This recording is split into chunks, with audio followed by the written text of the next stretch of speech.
Escritura. Yo he titulado esta enseñanza El mensaje de la creación, lo real de lo invisible. ¿Por qué lo he titulado así? Porque tiene usted que saber, mi querido hermano, que Dios se ha dado a conocer a todos los hombres por medio de la creación. Dios se ha dado a conocer a la humanidad por medio de la creación. Y quiero que lo miremos en detalle y aprendamos algunas cosas importantes. Dice así. Versículo 19, Romanos capítulo 1, versículo 19. Porque lo que de Dios se conoce les es manifiesto, pues Dios se lo manifestó. Porque las cosas invisibles de Él, su eterno poder y deidad, se hacen claramente visibles desde la creación del mundo, siendo entendidas por medio de las cosas hechas, de modo que no tienen excusa. Pues habiendo conocido a Dios, no le glorificaron como a Dios, ni le dieron gracias, sino que se envanecieron en sus razonamientos, y su necio corazón fue entenebrecido. Amén. Bien, estos versículos son los que vamos a mirar esta mañana. Vamos a ver tres cosas principalmente de estos versículos, pero antes yo quiero que usted comprenda un poco el contexto. Pablo está escribiendo a la iglesia en Roma, él tiene el deseo de ir a Roma, usted ve eso en el versículo 15, y se da cuenta que Pablo empieza a decir una cosa: quiero ir a Roma a predicarles el evangelio, y él da las razones por las cuales. Entonces él empieza a decir... Pablo empieza a decir, quiero anunciarles el evangelio, uno, porque es poder de Dios para salvación, por eso no me avergüenzo del evangelio. Y la pregunta es, ¿salvación de qué? Eso se responde en el versículo 18, pero el versículo 17 Pablo hace una aclaración de lo que es el evangelio. Entonces él dice así, es como un paréntesis, él dice, porque en el evangelio de Dios se revela la justicia de Dios por fe y para fe.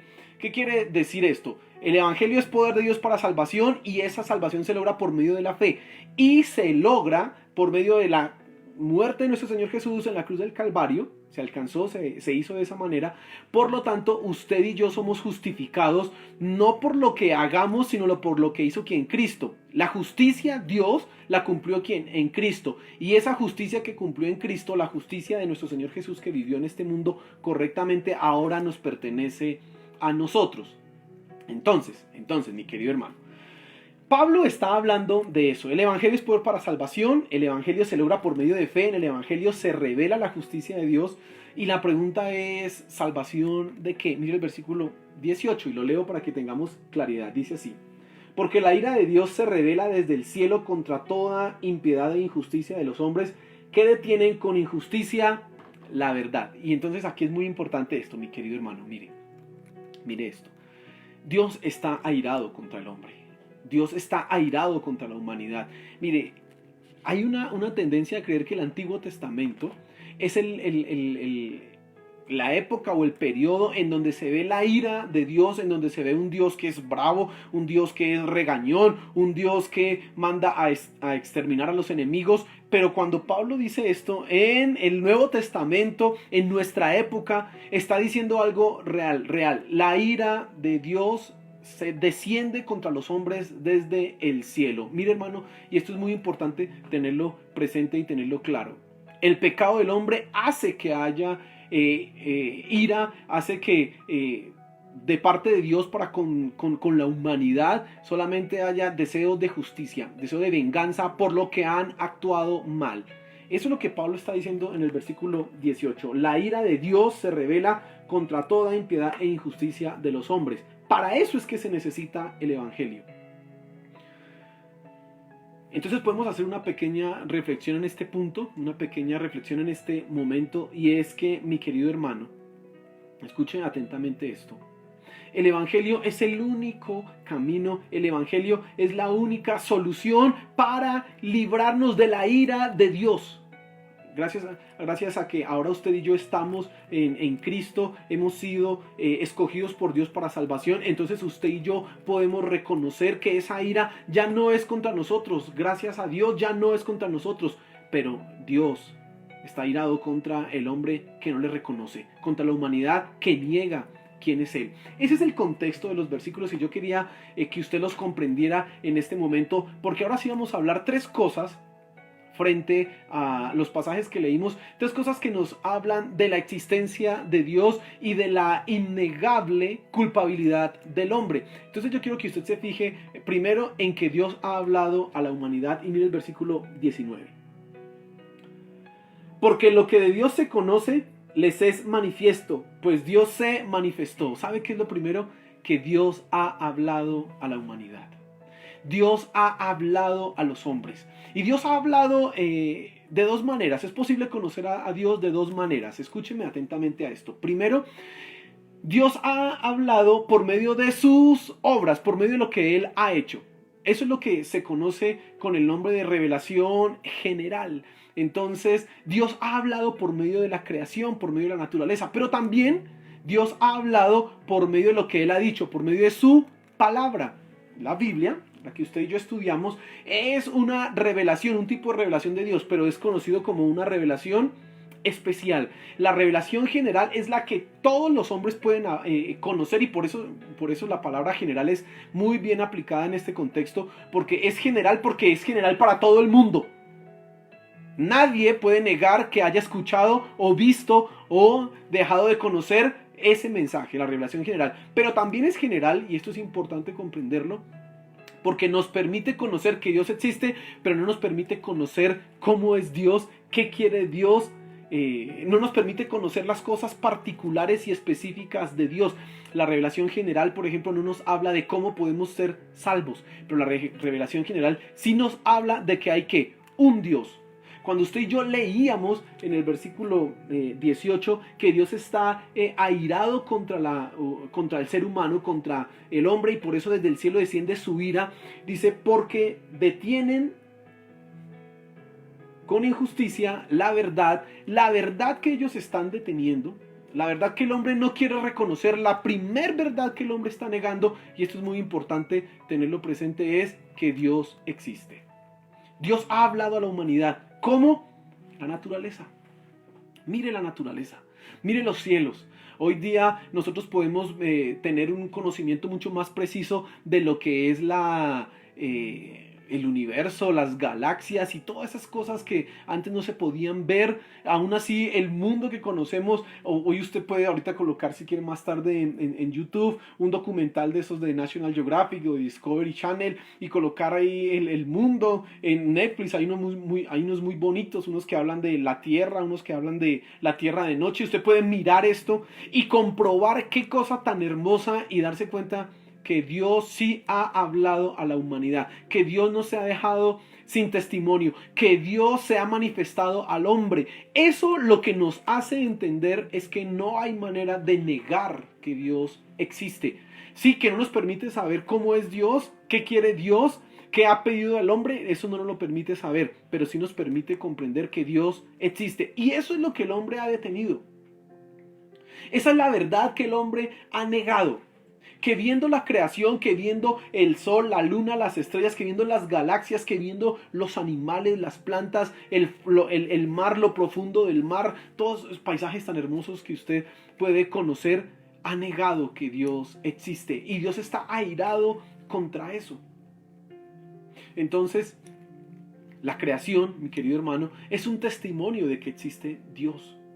La creación es un testimonio de que Dios hizo lo que nosotros vemos.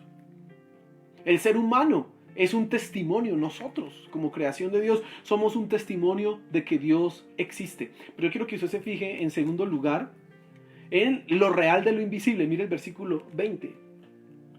Dice, porque las cosas invisibles de Él, su eterno poder y deidad, se hacen claramente visibles desde la creación del mundo, siendo entendidas por medio de las cosas hechas, de modo que no tienen excusa. Mire, esto es muy importante.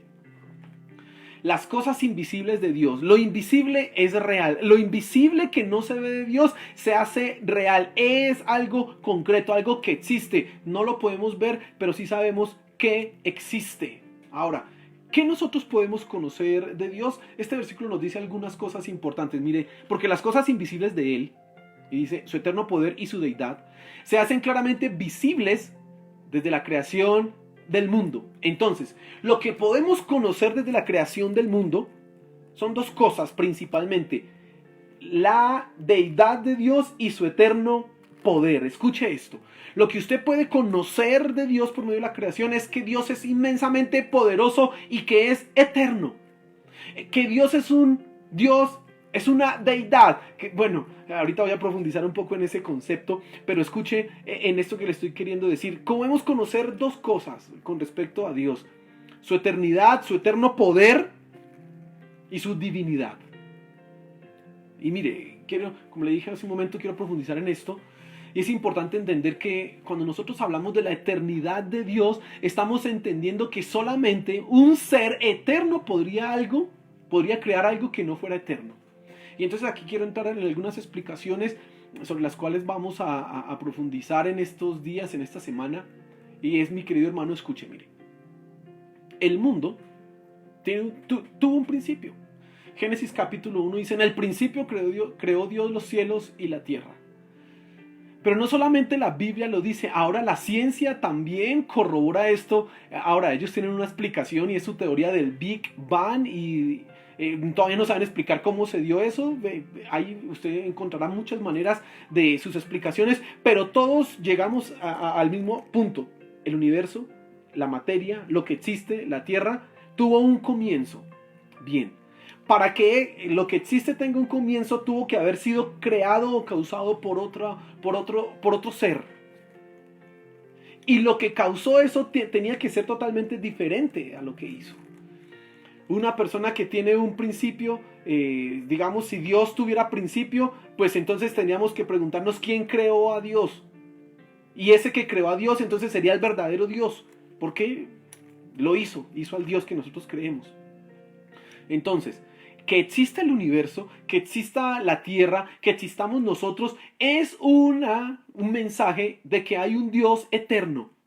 Por lógica, nosotros podemos comprender, mi querido hermano, y esto es lo que nos da lo que está diciendo Pablo y lo que nos da a entender la naturaleza, que si existe lo creado, hay un Dios eterno. Y además, ese Dios eterno es inmensamente poderoso, porque solamente alguien con un poder tan inmenso podía crear lo que hoy existe. Mire los animales, mire las montañas, mire las galaxias. Solamente alguien con un poder inmenso podría crear lo que existe.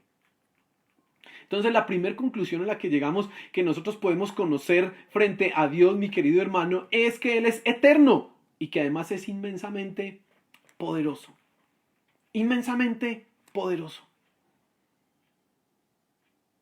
Lo segundo que podemos conocer de Dios es su divinidad.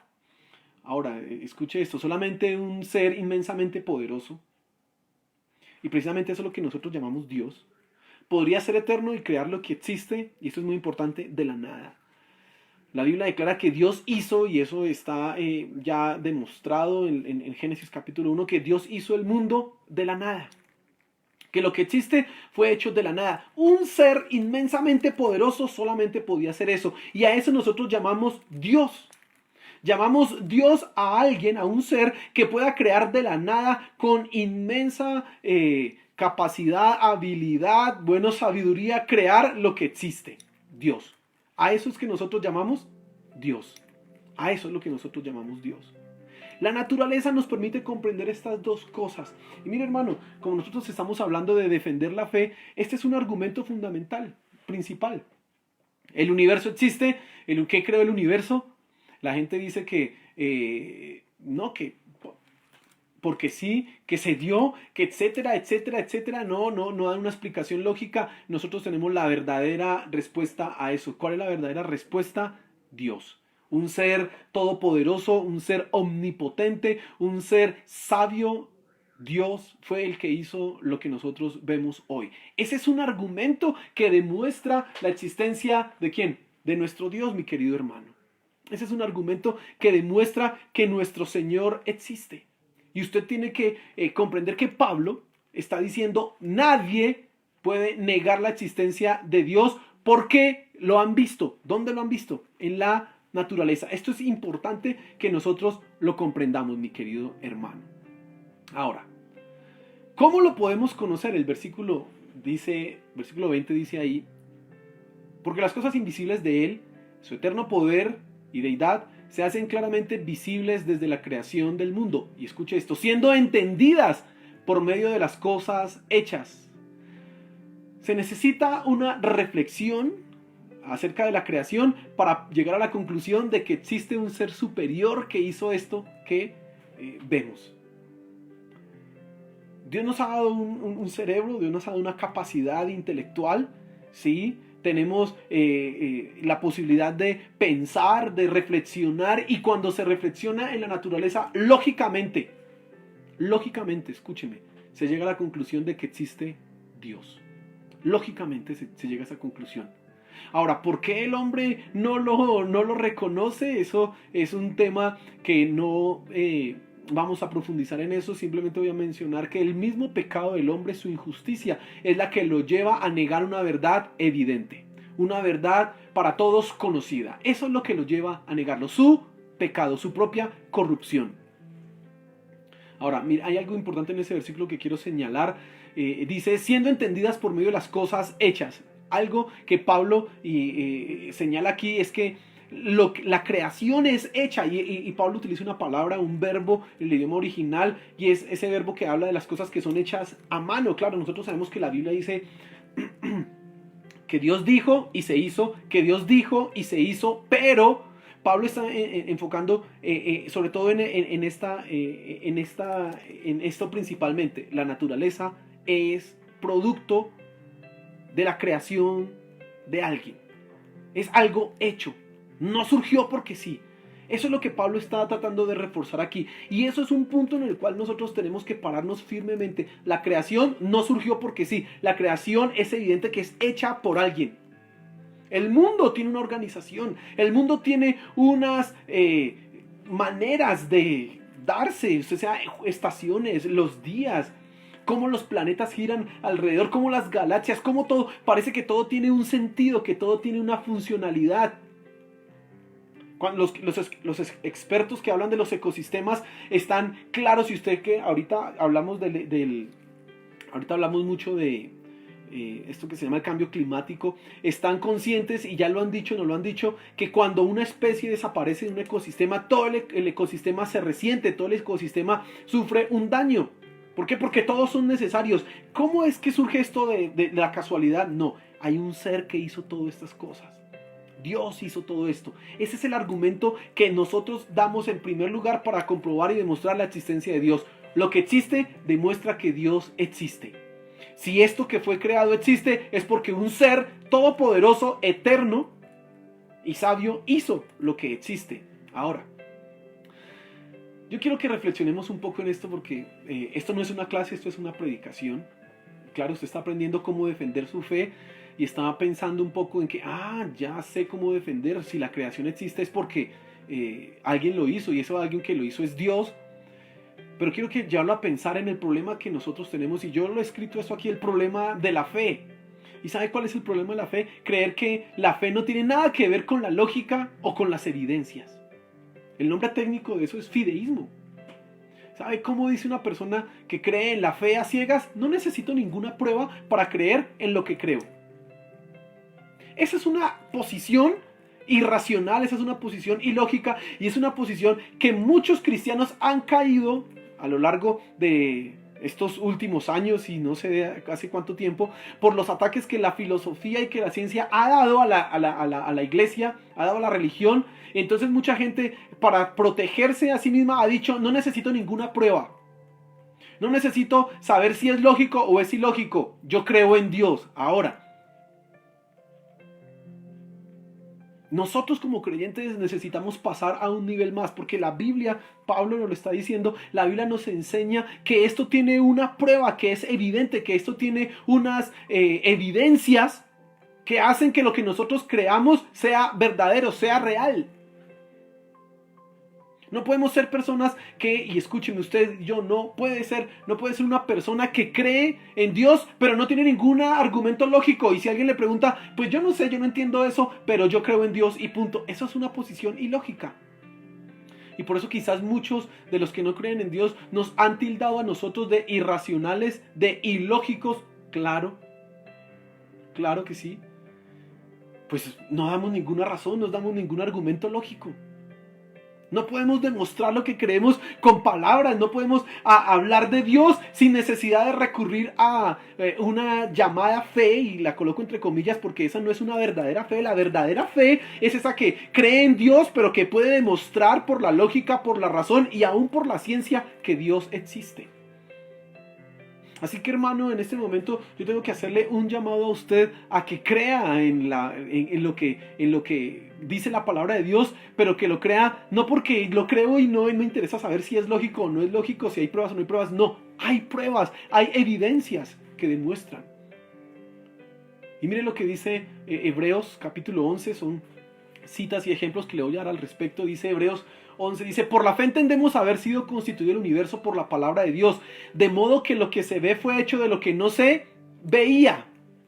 Bueno, esa es la fe. Yo creo que lo que existe fue hecho de lo que no se ve. ¿Y quién es ese? Nosotros lo vimos ahorita en Romanos capítulo 1, Dios. Pero miren el versículo 6, pero sin fe es imposible agradar a Dios, porque es necesario que el que se acerca a Dios crea que le hay y que es galardonador de los que le buscan. Nosotros creemos en Dios porque vemos que Él ha tocado nuestro corazón, porque vemos que Él ha sido fiel con nosotros, porque yo sé que en su corazón Él ha hecho algo maravilloso, pero también creemos en Dios porque esto es una verdad que toda persona lógica y racional puede creer. También creemos en Dios porque hay testimonios que son evidentes. Un ejemplo: nosotros cuando decimos que creemos en Dios, estamos hablando en una fe que es racional, que se puede comprender, y es una fe que tiene un apoyo en evidencias. Entonces, cuando decimos que creemos en Jesús, en Dios, yo creo que Jesús, yo creo en Jesús, que Él es mi Salvador. Nosotros estamos diciendo, escuche, que creemos que Él vivió entre nosotros, que Él fue crucificado y que Él resucitó al tercer día y que Él fue a los cielos. Nosotros estamos diciendo exactamente eso. Ahora, ¿por qué lo decimos? ¿Por qué confiamos en eso? ¿Cómo lo demostramos? Muy bien, hay evidencias, mi querido hermano. Los evangelios son un registro histórico de nuestra fe. Los evangelios no son cosas que se inventaron ellos para decir, ay, es que hubo. No, no son fantasía, son lo que ellos vieron. Cuando usted lee 1 de Juan capítulo 1, usted ve lo que está diciendo el apóstol Juan frente a lo que él va a hablar ahí, y es muy importante y lo quiero leer simplemente para que usted lo tenga claro. Dice, capítulo 1, versículo 1, dice: lo que era desde el principio, lo que hemos oído, lo que hemos visto con nuestros ojos, lo que hemos contemplado y palparon nuestras manos. Mire lo que está diciendo Juan. Juan no está diciendo lo que me imaginé, lo que pensé, lo que soñé. No, Juan está diciendo lo que hemos oído, lo que hemos visto, lo que hemos contemplado y palparon nuestras manos. Es decir, ¿cuál es el punto central de lo que los apóstoles decían? Que ellos lo vieron, que ellos lo oyeron, que ellos lo contemplaron, que ellos lo tocaron. Eso es lo que está resaltando en este punto aquí Juan. Y es lo que usted y yo podemos recurrir. ¿Que los evangelios son evidencia histórica de existencia de nuestro Señor Jesús? Sí, son evidencia histórica de nuestro Señor Jesús. Entonces, hermanos, hay pruebas. Nuestra declaración de fe no debe ser: yo creo en Dios aunque no sé cómo demostrarlo. No, yo creo en Dios y le puedo demostrar. Si el que me está escuchando es una persona lógica, racional y coherente, va a tener que afirmar y asegurarse y decir: sí, de verdad esto es cierto. Yo les recomendé, recién empezada la cuarentena, que vieran una película, y de una vez se las quiero recomendar. Vean una película, búsquenla ahí por internet, es El caso de Cristo, y es la historia de un periodista que se llama Lee Strobel. Y la historia básicamente, pues no le voy a dar ningún spoiler, véala, pero es la historia de cómo una persona que no creía en Dios terminó creyendo en Dios por el peso de las evidencias de la existencia de Cristo. Mírela. Y se va a comprobar usted que la fe no es solamente algo irracional. No, la fe es algo que podemos demostrar y comprobar, mi querido hermano. Y entonces nosotros estamos hablando aquí, en este punto, de lo siguiente, volviendo ya a nuestra enseñanza. El universo existe, eso es una verdad. El universo tuvo un comienzo, no es eterno. Esa es otra verdad. El universo existe, el universo tuvo un comienzo. Ahora, la pregunta: ¿y qué causó ese comienzo? Solamente, escúcheme, es posible responder esa pregunta hablando de un ser infinito y poderoso, a lo que usted y yo llamamos Dios. Pero hay algo más profundo. ¿Qué sostiene el universo? ¿Qué permite que el universo siga avanzando? ¿Qué es lo que impide que el universo se caiga, se derrumbe, se destruya? Dios. Solamente un ser poderoso y eterno puede hacerlo. Nuestro Dios. Lo que sostiene el universo, escúcheme, no son las fuerzas inertes de la naturaleza. Es un Dios vivo y real. Es nuestro Dios el que sostiene el universo. Y quiero leerle algunas cosas importantes, algunos versículos importantes, mis queridos hermanos, frente a estos. Colosenses capítulo 1, versículos 16, 17 dice: porque en él fueron creadas todas las cosas, las que hay en los cielos y las que hay en la tierra, visibles e invisibles, sean tronos, sean dominios, sean principados, sean potestades. Todo fue creado por medio de él y para él. Está hablando de nuestro Señor Jesús. Pero miren lo que dice el versículo 17: y él es antes de todas las cosas, y todas las cosas en él subsisten. Si todo fue creado por Dios, todo también subsiste, se mantiene en Dios. Por eso, mi querido hermano, hemos dicho en estos días que usted no tiene que angustiarse, que usted no tiene que preocuparse más allá de lo necesario, porque Dios tiene el control de todas las cosas, porque Dios es quien cuida su vida, porque Dios es quien nos sostiene, y decimos a eso aleluya, amén. Esa es la verdad. Y mire, otro texto para que usted comprenda esto, en Hechos capítulo 14, versículo 15, 17 al 17 dice algo importante. Pablo está hablando y dice: varones, ¿por qué hacéis esto? Resulta que lo estaban adorando a él y a Bernabé porque veían que Pablo hacía milagros. Entonces una gente empezó como a adorarlo a él y a creer que él era el Dios. Y entonces dice: nosotros también somos hombres semejantes a ustedes, que os anunciamos que de estas vanidades de la idolatría os convirtáis al Dios vivo, que hizo el cielo, la tierra, el mar y todo lo que en ellos hay. Pablo de una vez les está diciendo: la idolatría no está bien, no nos adoren a nosotros, adoren al Dios vivo, al que hizo todo el cielo. Pero mire, en las edades pasadas, y eso es muy importante, él ha dejado a todas las gentes andar en sus propios caminos. Si bien no se dejó a sí mismo sin testimonio, haciendo bien, dándonos lluvias del cielo y tiempos fructíferos y llenando de sustento y de alegría nuestros corazones. ¿Qué está diciendo Pablo? En Romanos, él dice que la creación es un testimonio de la existencia de Dios. Pero aquí en Hechos, Pablo mismo está diciendo que no solamente la creación, sino que el mundo siga adelante, que hayan cosechas, que haya alimento, que hayan lluvias, que salga un sol hermoso. Todo eso proviene ¿de quién? De Dios. Y también es una evidencia de la existencia de nuestro Dios, hermano. El mundo no camina solito, el mundo camina porque Dios lo sostiene. El mundo se sostiene porque Dios está cuidando de él. Y vuelvo otra vez a la reflexión que hacía y que quiero llevarlo a pensar. Mi querido hermano, en estos tiempos de angustia, en estos tiempos de dificultad, usted y yo no debemos preocuparnos por una sencilla razón: porque Dios está al tanto de todo. Él es el que nos sostiene, amén. Él es quien nos cuida. Por tanto, es importante que usted reconozca quién es quien lo sostiene, quién es quien lo cuida, hermano. Bien, quiero que miremos la tercera parte de nuestra enseñanza del día de hoy, y es el versículo 21. Dice aquí: pues habiendo conocido a Dios, no le glorificaron como a Dios ni le dieron gracias, sino que se envanecieron en sus razonamientos y su necio corazón fue entenebrecido. Esto es muy importante. La humanidad no tiene excusa de su pecado. Dice el versículo al comienzo: pues habiendo conocido a Dios. ¿Cómo lo conocieron? Por la naturaleza, porque el mundo sigue adelante, porque podían alimentarse, porque podían ir a trabajar, porque la tierra daba fruto, porque habían cosechas abundantes. Todo eso es evidencia de que Dios existe, y todo eso la raza humana lo ha conocido. Por eso no pueden negar su existencia, aunque lo hacen. Y al hacerlo se constituyen pecadores. Al hacerlo están negando lo innegable. Mire, las ciencias tratan de entender la obra de Dios, no desde la perspectiva teológica, sino desde la perspectiva naturalista. ¿Qué deben hacer los científicos? Buscar en la naturaleza el testimonio de Dios. ¿Qué han hecho? Negar a Dios. Buscar respuestas posibles para que Dios no exista.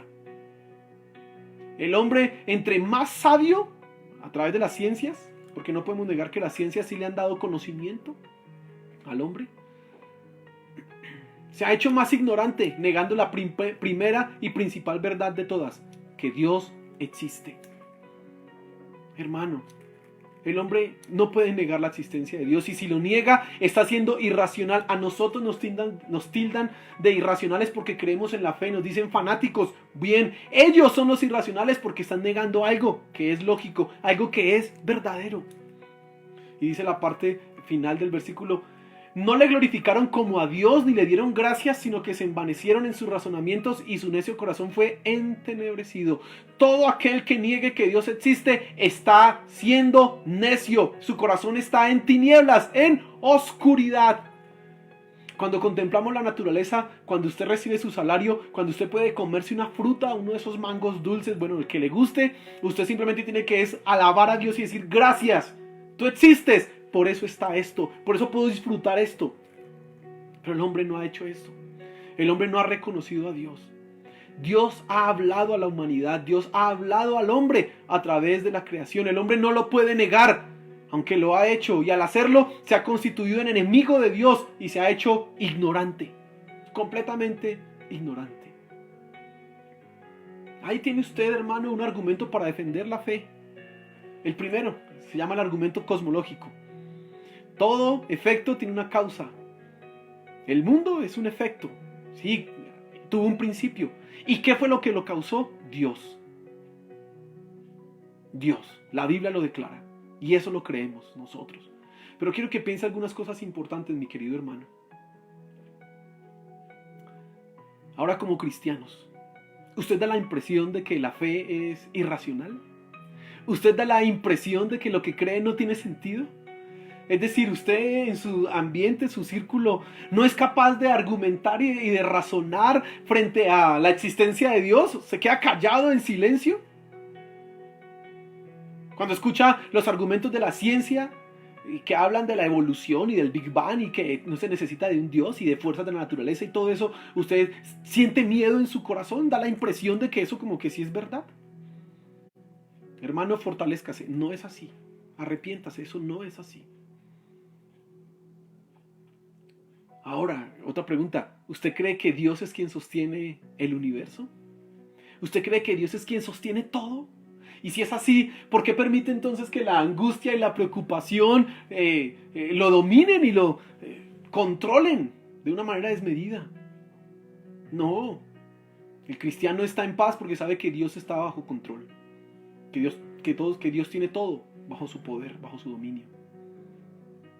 Ahora, finalmente, ¿usted adora a Dios como el creador y sustentador de todo lo que existe? Esos son motivos de alabanza, hermano. Por eso cuando nos levantemos decimos: Señor, gracias por este día. Sí, porque Él es el que lo ha permitido, hermano. Él es quien lo ha permitido. Él es quien lo ha permitido. Tiene usted todos los argumentos para defender su fe. Tiene usted todos los argumentos para defender que Dios existe. Le acabamos de ver uno. Primero, que necesita usted entenderlo en la Biblia, pero para hablar con sus amigos y con sus vecinos no necesita la Biblia. Necesita solamente decir: mire lo que existe. Ahí está Dios. Esto demuestra que algo superior lo hizo. Aleluya. Aleluya, porque nosotros no necesitamos ir a una universidad, no necesitamos tener un PhD para conocer el principio de todo, el comienzo de todo. Dios hizo este universo.